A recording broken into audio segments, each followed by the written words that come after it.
Season 10, Episode 10 of Counties Podcast, the only podcast exclusively covering the whole of the Northwest Counties Football League, unless you take into account one or two club ones who seem to just look at the whole thing anyway, which is absolutely fine because those are the breaks. So I am your host for this week's podcast, League Director, League Safeguarding Officer, Chairman of South Liverpool, Mr. Gary Langley. Hi. And below, depending on how this streams, you have my esteemed colleague, League Director, Secretary at Runcorn Town, League Results Coordinator, man of many jobs, Mr. Martin Fallon. Martin Fallon, hello. Hello, I think I'm above you. But Ground Hop Organiser is another one, another hat. And Ground Hop Organiser, man of many hats. So that's good to see. Right. Yeah. I think we need to say as well, apologies for last week's podcast. It is there somewhere. Some people have watched it, some others haven't. So some people can find it. So we need to try and tinker with that a little bit. But yeah, it's definitely in there somewhere because some people have watched it. Not just the ones that went live either. Yeah, I'll have to have a look. It's not there on the videos, but it's there on the live, because obviously we did a live podcast last week. So maybe when we create the links to where the podcast is. But delete forever, what's that thing? Oh, joking, guys. Joking there, guys. Yeah, I don't know. I think I'll have to look into that. Yeah, we'll sort it. Like you said, if we're now doing live podcasts, we're learning about it all the time. So, yeah, exactly. Plus, there's a lot of stuff in them, so they're worth doing. Well, yeah, we're watching back. Yeah, exactly. Yeah. So, Martin, before we get into the other stuff, we'll give people a chance to come in then. Last week was episode 8, so perhaps this is 9. Anyway. Hello and welcome to episode 9. Trust me, I've had a crazy day at work. Martin always has a crazy day at work. And of course, we've all had our football stuff to look at on trains that are full of screaming kids who haven't been fed since this morning. They're on the Northern line, going to Manchester, commuting, bobbing up and down on the Pacers. Oh no, that's gone now. The train companies are available. They don't care whether it's episode 9 or 10 as long as we're coming in their ears. I say. Surely to say. So anyway, what games did you get through over the weekend? South Liverpool, look what I've got, Gary. Oh, I've got one of those. Have you? Yeah, the final series airs in the new year, doesn't it? I've no idea. I've watched about 3 episodes of Cobra Kai. Only 3? Yeah, I think I've never I sort of fell out. It was good what I watched. Don't get me wrong. So might try and get back into it. Yeah. It's full of young and beautiful kids in their late teens, early 20s, pretending to be 15 and giving it all that. Do you know what? Anyway, I digress. I'm still 15 in my head, I think. Fair enough. I used to be able to run when I was 15, to be fair. What? I said I used to be able to run when I was 15. Same here. I was probably half the size that I was, or I am now, when I was 15. But anyway. So where did you go over the weekend then? I've got to ask. It was Runcorn Town had a home game against Darwin FC. So there was a few committee members away, a bit short on the ground, so yeah, had to go there. They started badly when the PA system failed. What, you had to go to your own club's game? Yeah, no, it's shocking. Outrageous. Yeah. But yeah, the PA system failed, which wasn't good. And then it got worse because we got tonked 3-2, I think it was. That's not good. Yeah. That's not good. So I was at our game. We played AFC Blackpool. I don't know about Darwin. On the day, it's as good as anybody in the league. It's just they're up there some days, they're down there some days. They can beat anybody. You've got Leon Creech up front, who's a hell of a striker. He's won, countless awards. Yeah. You've got him up front, and the chance of winning no matter who it's against. We faced a very different looking AFC Blackpool, and to be fair, Alan secretary, did tell me kind of who the manager was, but they've had quite a few in recent weeks. So that's why we couldn't figure out on last week's podcast who the gaffer at AFC Blackpool was, because it's probably a different one. But yeah, they've had lots of changes, but I'm having my tea. But yeah. What's that? They've changed managers then, haven't they? Yeah. Oh, yeah, a couple of times since they last updated the league website anyway. But it looks like things are stabilised at AFC Blackpool now. They were a bit funky there for quite a while, apparently. So glad to see AFC Blackpool still knocking around. But the new look side that they put out over the weekend really gave South a really good game. But obviously, South made a quite strong stuff, so we managed to hold out. But crikey, it wasn't a gimme. You know, other clubs have been in tongue to AFC Blackpool. That Gary Littlemore, hello. But we couldn't taunt them because they were quite good. So yeah, any clubs facing AFC Blackpool, I'm sure you'll have your scouts out. But yeah, different looking side. Yeah, I don't think we're going to face them until March. Didn't you have another game in midweek? No, we didn't play midweek. You not played this week at all? No, we didn't play at all, Gary, no.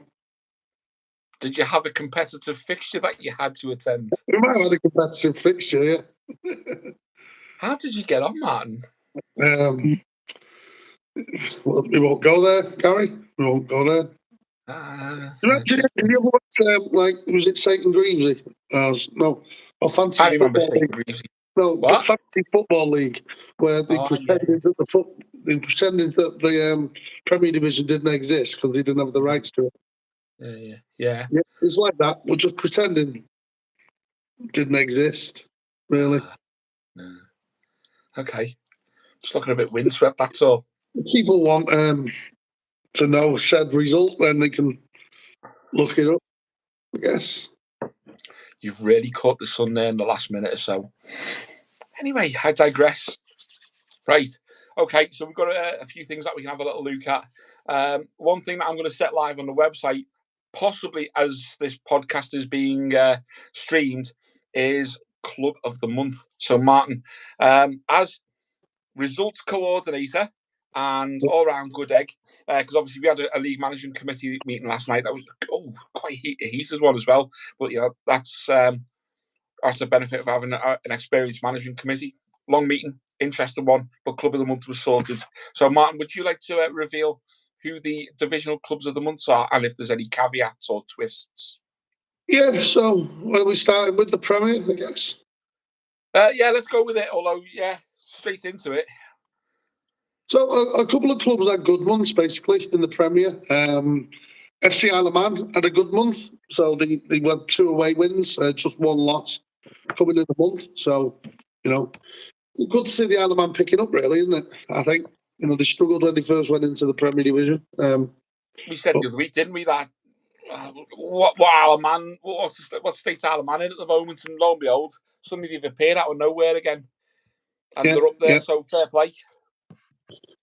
Indeed. Just moving away so I can get onto my computer. Sorry, folks. Oh, it's all right, don't worry.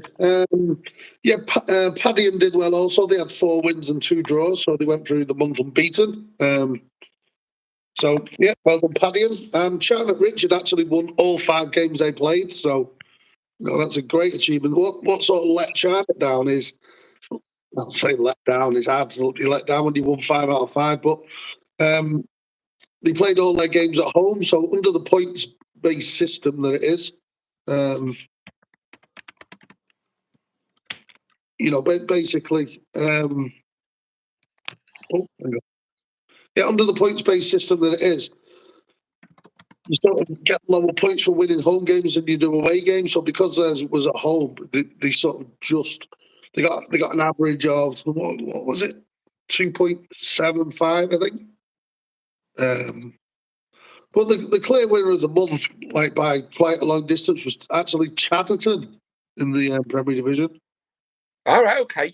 Now that's quite interesting because there's a few things going on admin-wise with Chatterton at the moment, aren't there? Yeah, it's usual monthly football stuff.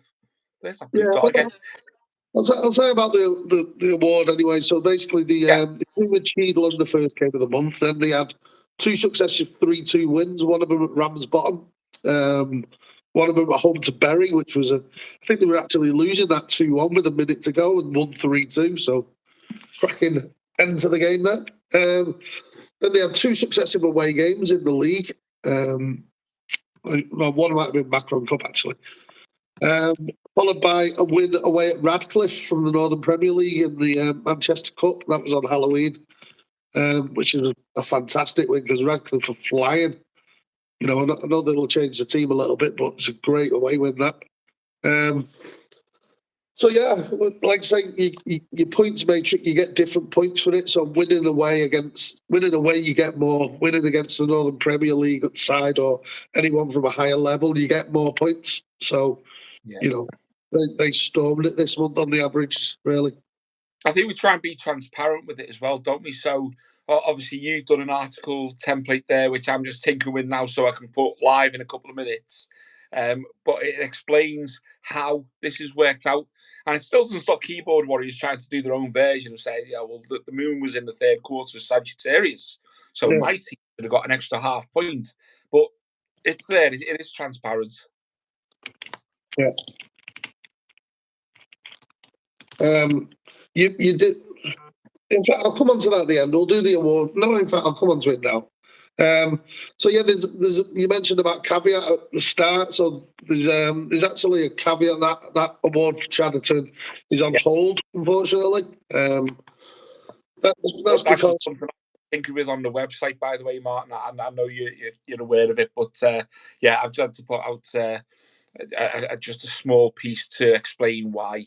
It doesn't mean that Chadwick won't get it. It's just because of the way football is. There's so much admin and procedures and things have to be looked at. Yeah. No, I was just.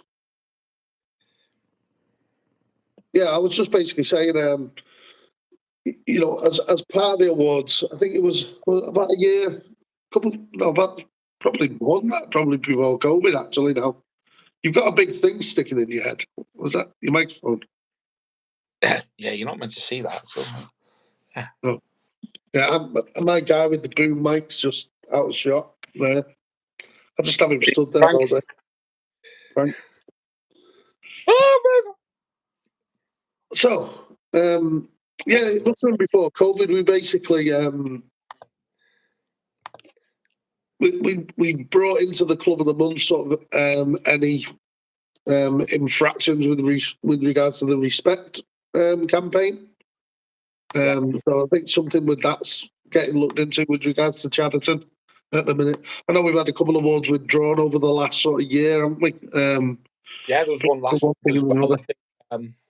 I think Earlham had one of the actual club award withdrawn rather than last one as well. But yeah, they would all to do with respect campaigns because, you know, as well as on the field, you need sort of club of the month to sort of set an example off the field as well. So, you know, if there's any infringements to the ones of respect campaign, then, you know, it's a disqualification, unfortunately, for Club of the Month. So that's currently been looked into for Chadderton. Like you say, it's not to say they won't get it, but it's just on hold at the present time.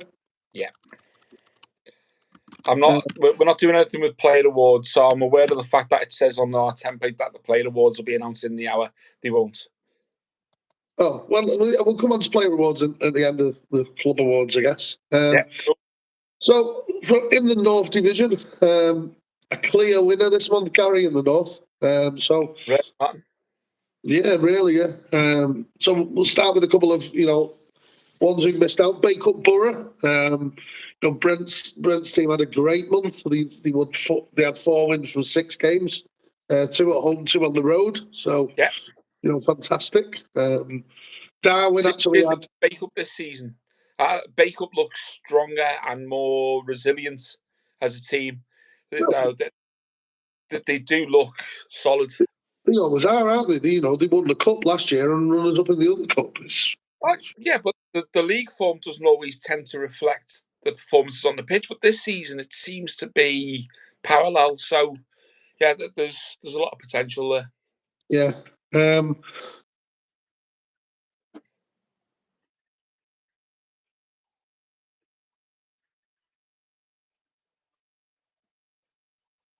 and I think the other one they played Padiham in the Macron Cup, and actually they won on penalties. But the way the calculations work, it's after 90 minutes score, Right, okay. so it classes as a draw that instead of a win. But yeah, the clear winners for the second successive month, Gary, was South Liverpool. Oh, no way! Great. Yeah, so On a roll. well done, Gary. Like I say, second successive month. So the highlights for it was basically why they won by a clear margin. Was 2 successive away wins at Premier Division clubs. So, like I say, you get more for winning away from home. You get more from winning at a team higher than you. So, they really boosted South Liverpool's points. Plus a draw at Earlham. Yeah. A classical draw in the Macron Cup. Brighton and Wards have really got the team flowing at the moment, so they are tougher to. We are tougher to beat. We need to round up a few points, but because the division's so tight, it doesn't look like we've moved, but we've really been. Well, you played a lot of games as well. To be honest, as well as like I say, the FA Vase and as well as the Liverpool Senior Cup, you also had the Macron Cup. You won in the Edward Case Cup in the month, and you also had 2 draws in the league against Exton and FC St Helens, which is they're doing really well. So it's been another great month for South Liverpool, Gary. Oh, nice tip of the hat there, Mark. Thanks.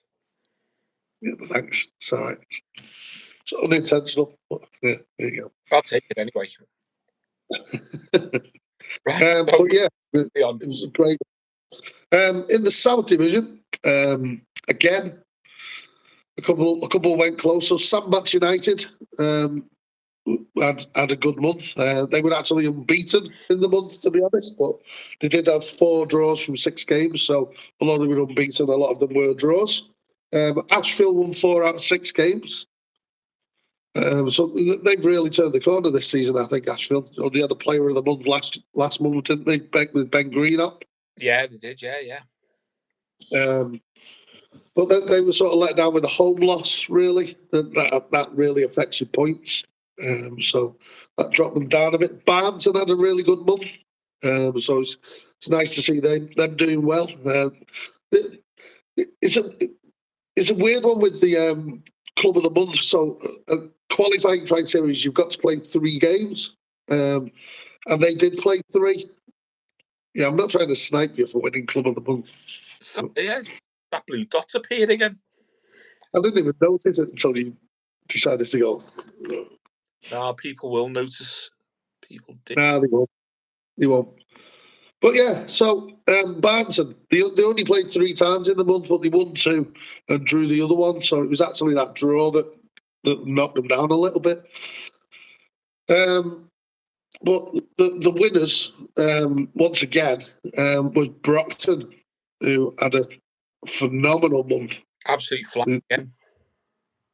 They really did. They played 8 games in October, which is crazy. It really is. I'd say they did really well, and it's another visit that we've got to make down to Brockton.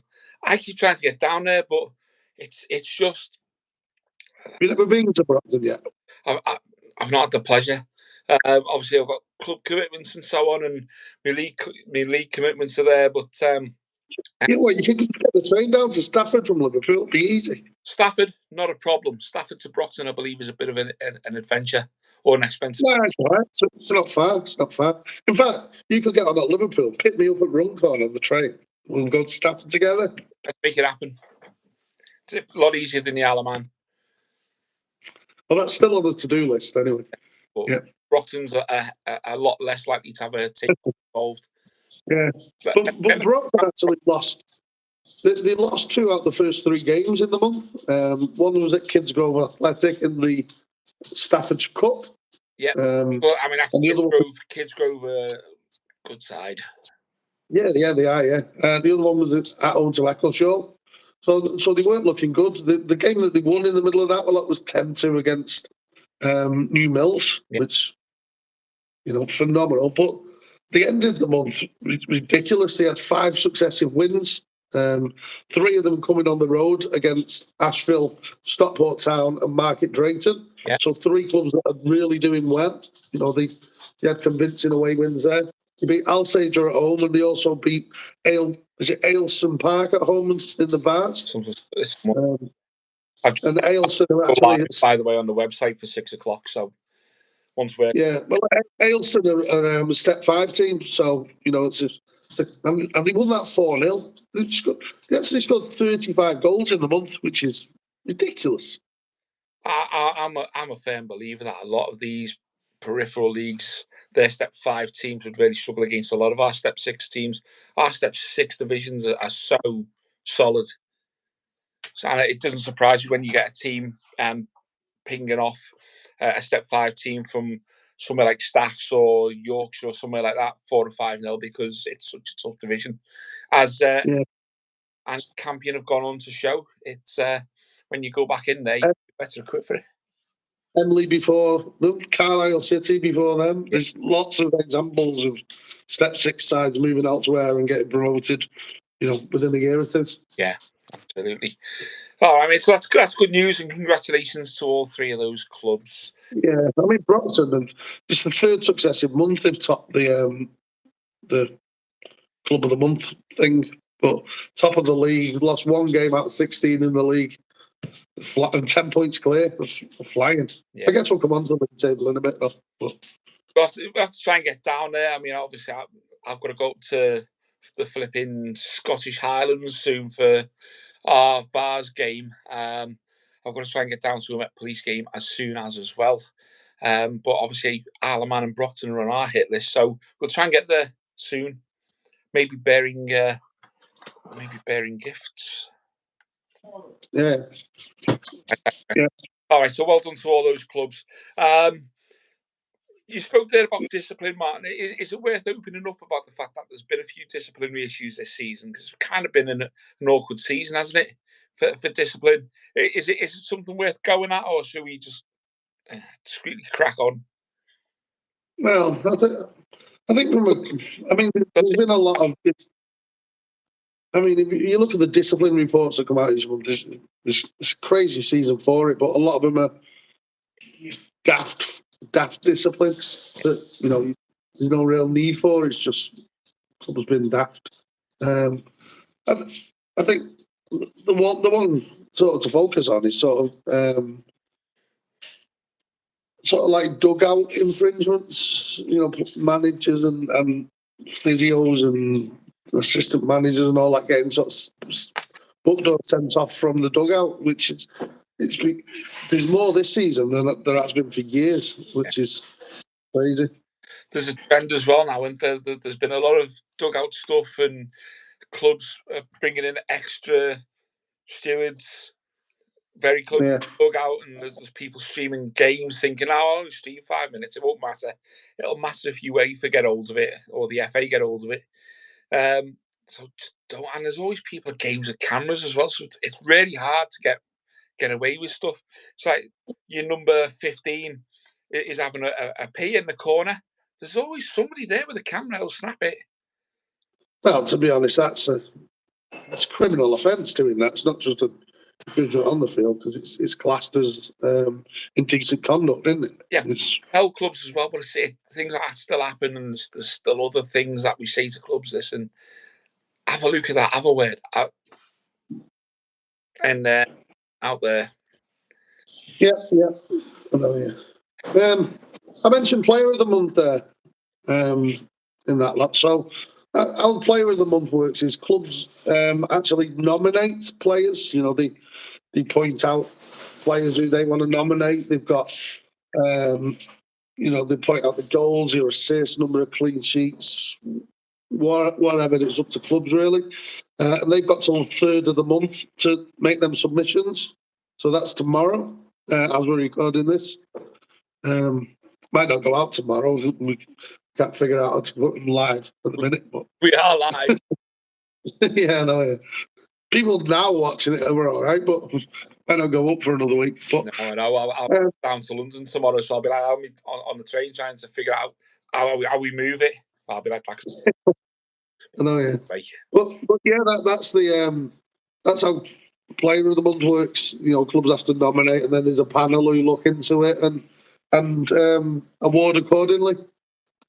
So yeah. I always say to clubs it's well worth making the submissions, but some clubs don't like doing it because it highlights a player who's doing well, and then suddenly someone from a division above, from wherever, comes along and bangs in 7 days on the said player. I don't agree with that at all, because it's you just have to go to the league website and you can see what players are doing well. Every team sheet's online, every goal's online, who scored it. You can see all the stats. They're there. So if clubs higher up want to look at that stuff, they can. Funny enough, it doesn't take much to become a scout. I think I'm a qualified scout as well, which is mad. I've got the FA basic one, and I've got a PSFA scouting qualification as well. But I'd actually get a pen and paper and go out and look. But anyway, we digress. All right, so they're imminent. I used to be in the scouts anyway. What's that? I used to be in the scouts when I was little. Were you a sixer? I bet you were a sixer. Oh. Shock horror. Yeah. Anyway, so those Player and Goalie of the Month awards, the latter in association with Macron, will be up probably over the weekend, subject to how packed my train is on Sunday. So it depends on the panel to get together to decide the winner as well, because it's, because the third's a Friday, which means that we won't know until Saturdays whether they can even get together over the weekend to decide a winner. Really, yeah, it's a fair comment, actually. Yeah, we'll see. We'll get them out sooner rather than later, but obviously we need to coordinate as well to get the awards presented, because last month was a bit of a scrape. Got there right on, I think, actually Halloween, the 31st, the last award went up. I think we're still missing one from Earlham, but I'm not sure if we'll get that or not. Yeah, we'll get it. I'm sure Warren's an avid watcher of the podcast. I'm sure Warren and Earlham weren't too cheesed off at not getting a club award in the same month that a player got a player award. So I'm sure they'll send us the picture. They're good like that. We like Earlham. Salford based as well. It's not Manchester team. Right. Anyway, Martin, before we look at this weekend's games, because I'm mindful with live podcasts that we don't want to drag it on too long, but the Groundhop. A lot of people asking about the Groundhop at the moment. Some people looking to book and pay for Groundhop. Some people like myself trying to book some cheap digs for the said Groundhop. Please tell us when the Groundhop is, Martin, and who's in it. It's next year. It's usually March, April time. But it's actually getting announced next week, Gary.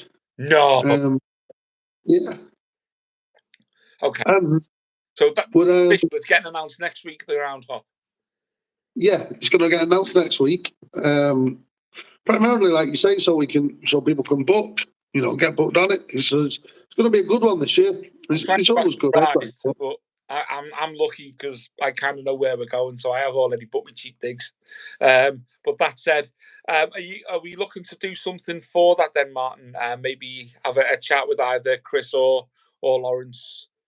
Yeah. So Chris Beresai is the man from Groundhop UK. He runs that company. They sort of work with us to run the Groundhop. They run various Groundhops throughout the UK and do a really good job over it. I think, a couple of weeks after our one, they've got a Scotland Groundhop as well. So, always good up there, I guess.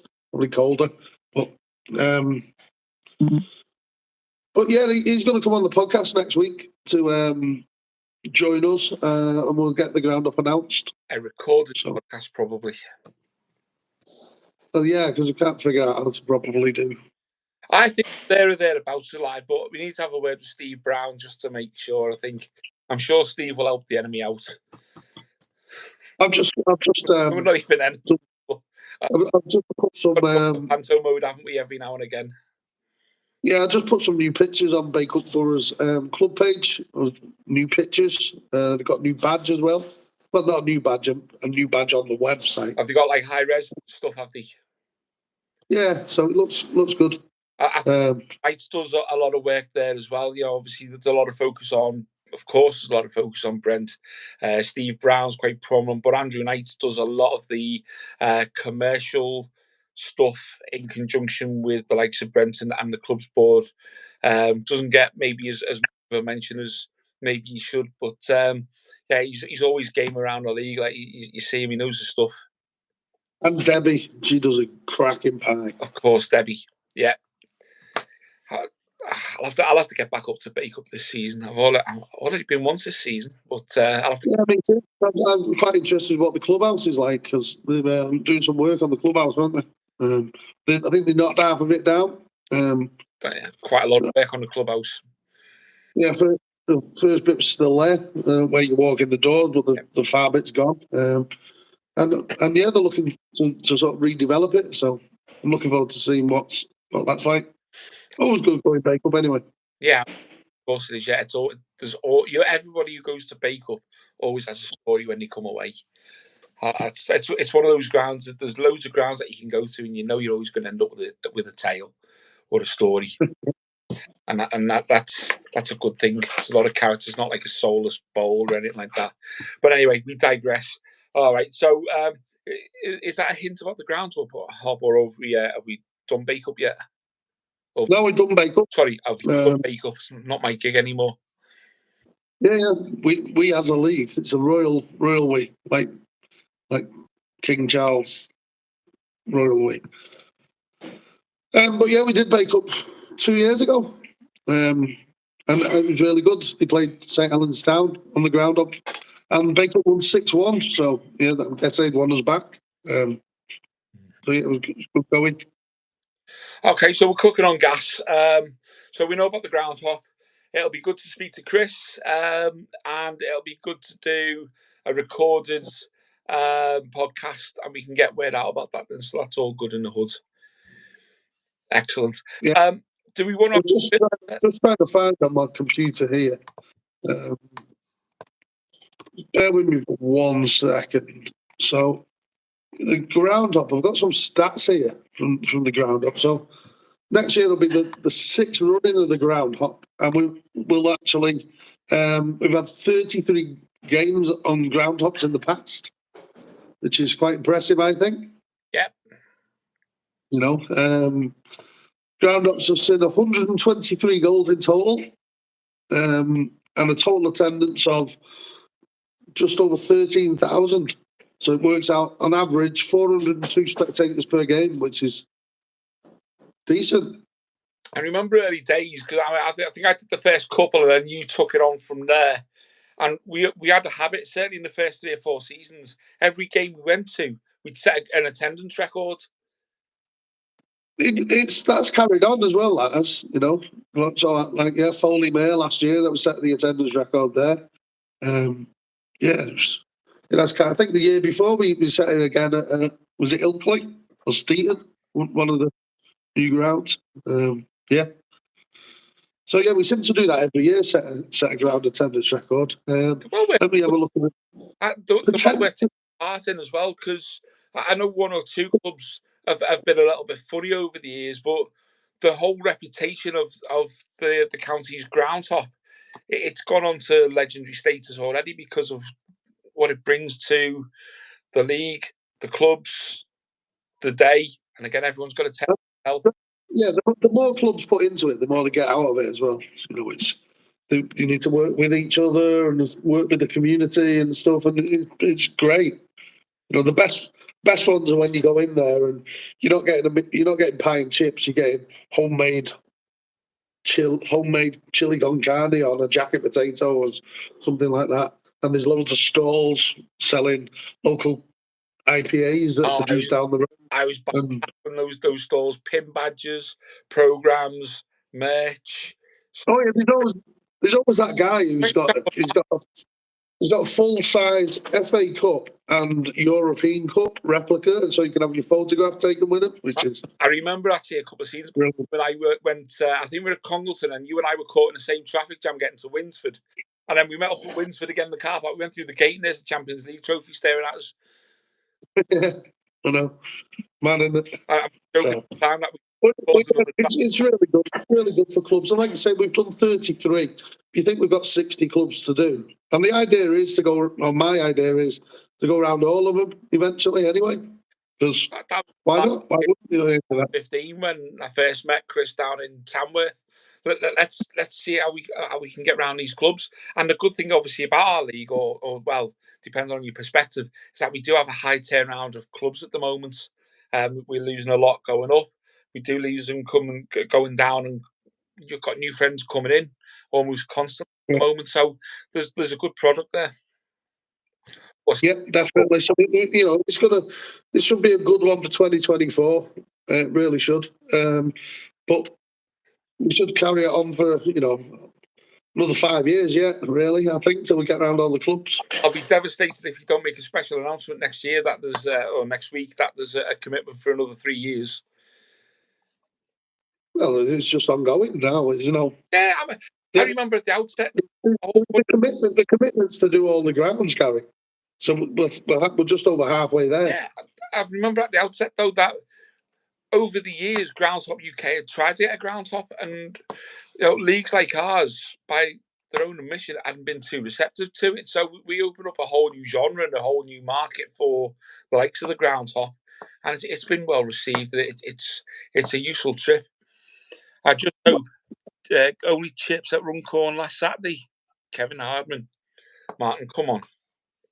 No, there wasn't just chips. There was no burgers because the usual girls had a prior engagement, but there was homemade chili and homemade curry. Where? At Runcorn. Oh, okay. Sorry, Kev. Maybe you got there a bit late for the chili. Are you still doing the funky burgers at Runcorn Town? Yeah, I was still doing burgers, yeah. Yeah, fair. Don't think they're as funky now. Been scaled back a little bit. No, fair dues.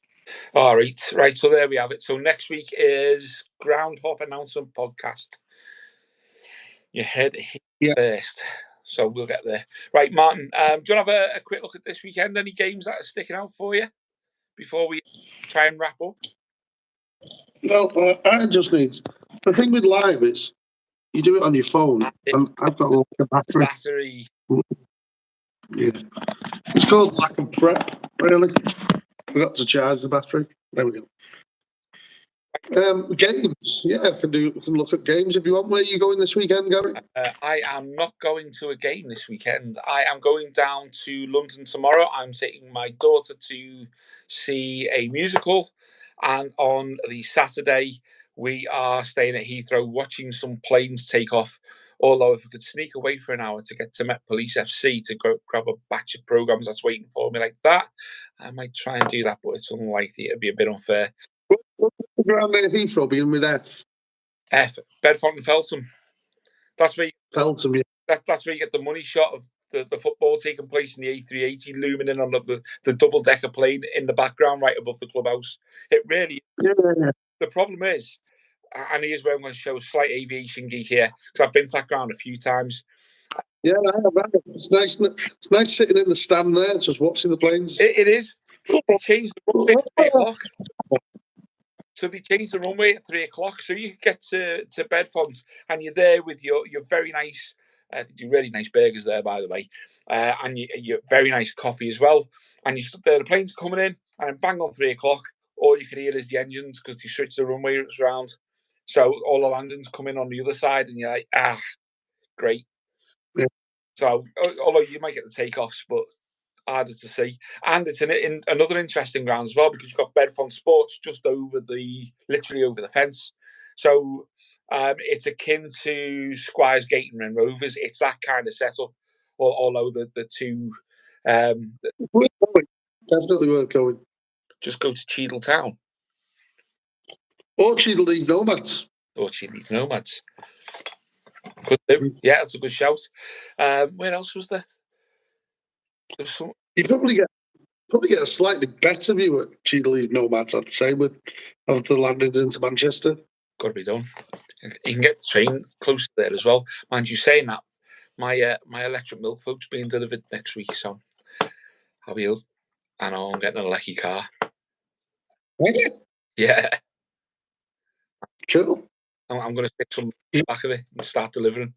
Little side. Zoe. No. It's a You wouldn't get to Blackpool on a Zoe, would you? no. In a Zoe. I'm getting. It's only got about 170-mile range, so yeah, I could probably get about 80 mile before I start getting twitchy. So I guess we some most of our games, give or take. Well, the good thing is a lot of car parks these days you can just plug in and leave them, and yeah. Brockton and a lot of railway stations as well have them. We need Brockton to get an EV charging point in their car park if they've got one. Well, just slightly off topic, we'll come back on to fixtures in a minute, but I remember we were talking with the council about car park at Runcorn Town, and they said you've got to have electric charging points now. It's like a condition. Yeah. Kind of all right. Yeah. I mean, I signed up for this and suddenly we've got all sorts of agencies offering me free everything. Like, oh yeah, we'll come to your house and stick a free charging point in. I'm like, what's the catch? No, there is no catch because of this scheme and that scheme and the government doing this, that, and the other. Send us pictures, we'll wire you up. I'm like, oh Christ. Okay, fair enough. But yeah, it's going to be quite interesting. But anyway, I digress. Broxton's 7 miles door to door, by the way. It's what? 77 miles from my house to Brockton, according to the A. Yeah, but how much from Stafford railway station to Brockton? But walking, that's the thing. I don't think it's walkable, or it'll be one of those dodgy where you follow. Hello. Hi, Martin. No one will notice. No. So yeah, so you're not going to the game. I'm going Ashton Athletic, I think, because Runcorn Town are playing there. So I'm going out Saturday evening, so it's quite handy, Ashton. I can get back local and focal, sharpish. So, yeah. But I might go to Lower Brett this evening, on Thursday evening, playing Glossop. So are they tonight? Yeah. Oh yes, so I might 8 o'clock kickoff. Yeah, so I might shoot up to Lower Brett this evening. We'll see. Tomorrow's got potential as well. West Didsbury and Chorlton Pilks. You know, so be interesting to see what crowd West get on a Friday night, because a lot of teams have deep, uplifting the crowd on a Friday, but West Didsbury get over 1,000 anyway. So yeah, be interesting. We'll have to say. All right, but yeah, I think just looking down the fixtures, scanning the fixtures, the one that stands out to me in the Premier Division, Kendal Town versus Bury this weekend. Massive, innit? It's going to be absolutely massive. Yeah, that's a big game. But also, I think a big game at the other end is Skelmersdale United against Glossop North End. Yeah, not off. Yeah. For completely different reasons. Pascal Timbonda seems to have had a big effect at Skeb. Glossop have they changed the assistant manager or the manager as well at Glossop. So, big game for both clubs. Yeah, very much so. Chadderton Squires Gate could be an interesting one. Chadderton flying at the moment. But yeah, I don't think you can look too much further than that Kendal Bury game, can you really?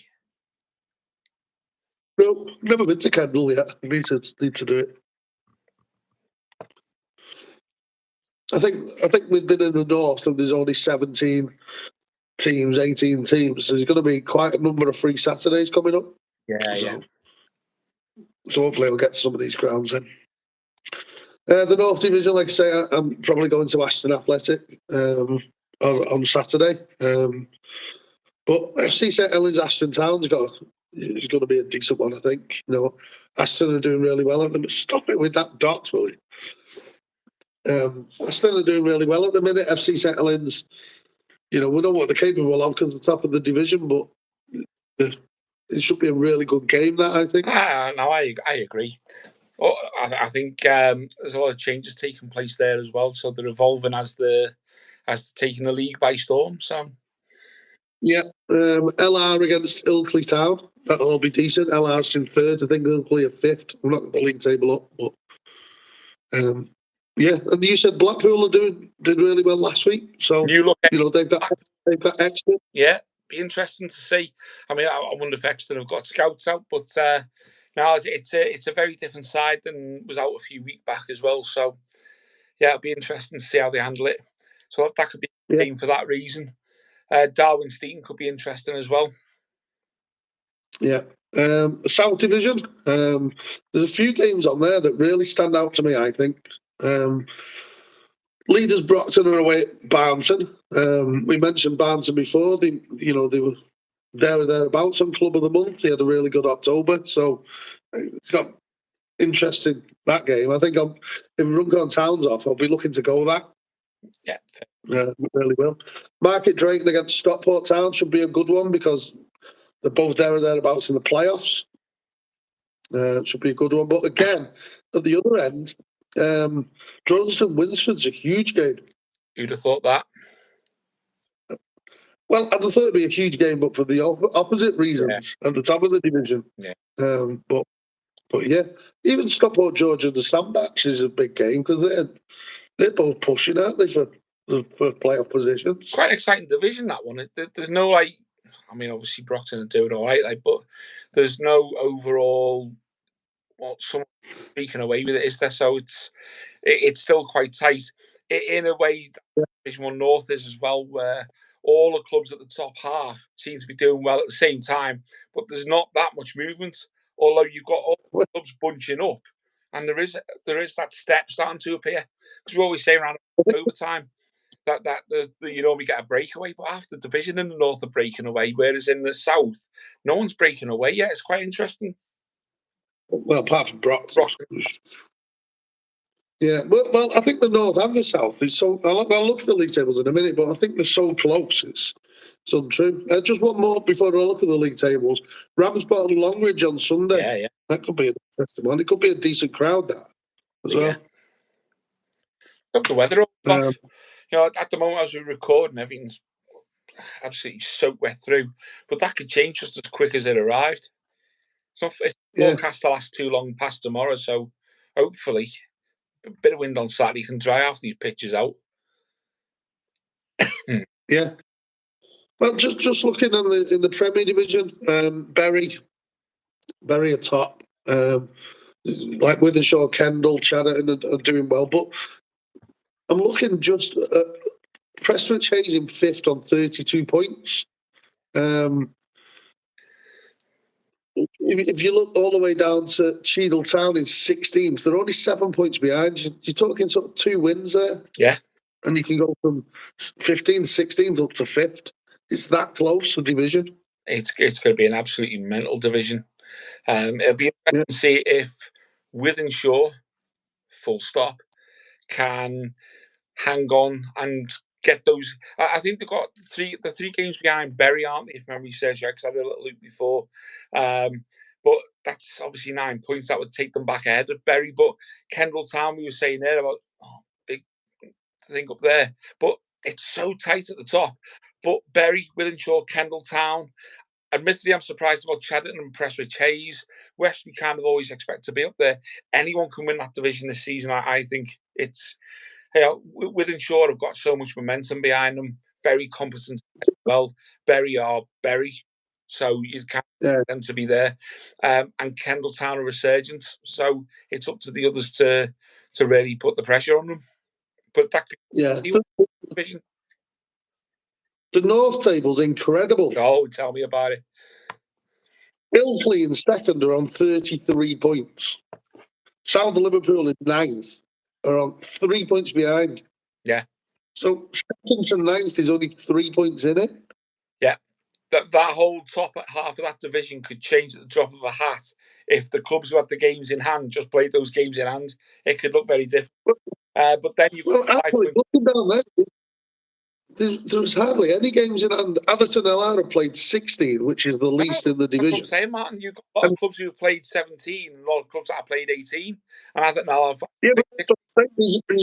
there's only Shelley that's played 19, so everyone virtually played the same number of games. It's nuts. So that's going to have to level out at some point, but how the heck that's going to level out? But you can see that little step there between South and Steaton. It's only 5 points. Yeah. But if all those clubs from South up get a march on those clubs below them, that 5 could easily turn to 8 quite quick. Yeah, even the First Division South is very similar to that. Yeah. There's 10 points separating Abbey Hay in second from Asheville in 12th. Yeah. Great. What? Somebody, Wow, New Mills are 9 points adrift. I didn't realise that. who's that? Let's have a look. New Mills. Oh, yeah, New Mills. yeah.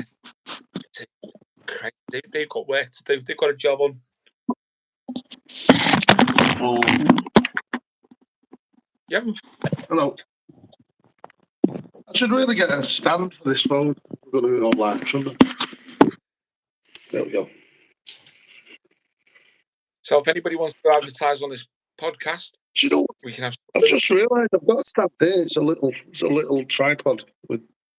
I've got one that lifts it up off the table and so you charge it underneath. The problem is a lot of the charging wires are stiff.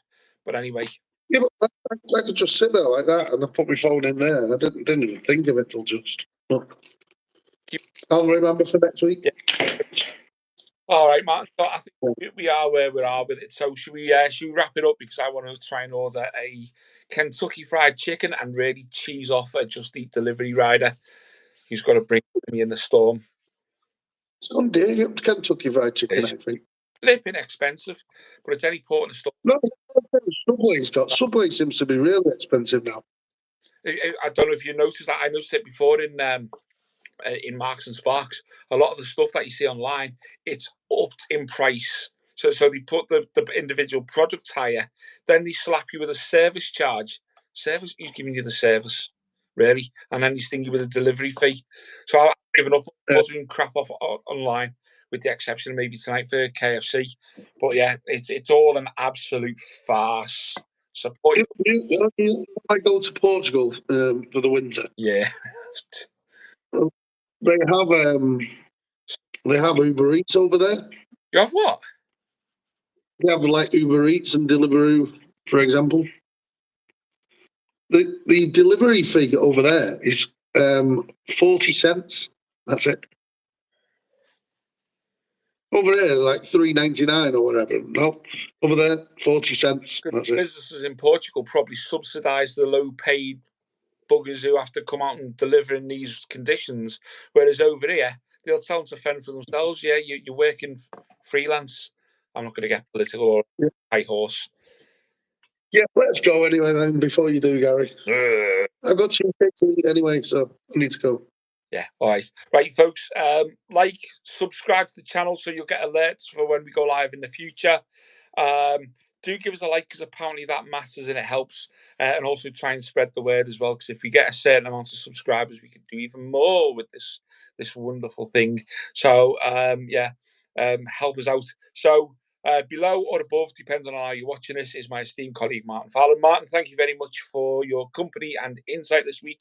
And I've been Gary Langley, and I'm about to go and order a ridiculously expensive 3-piece chicken meal. Take care, folks. We'll catch up with you soon. Bye.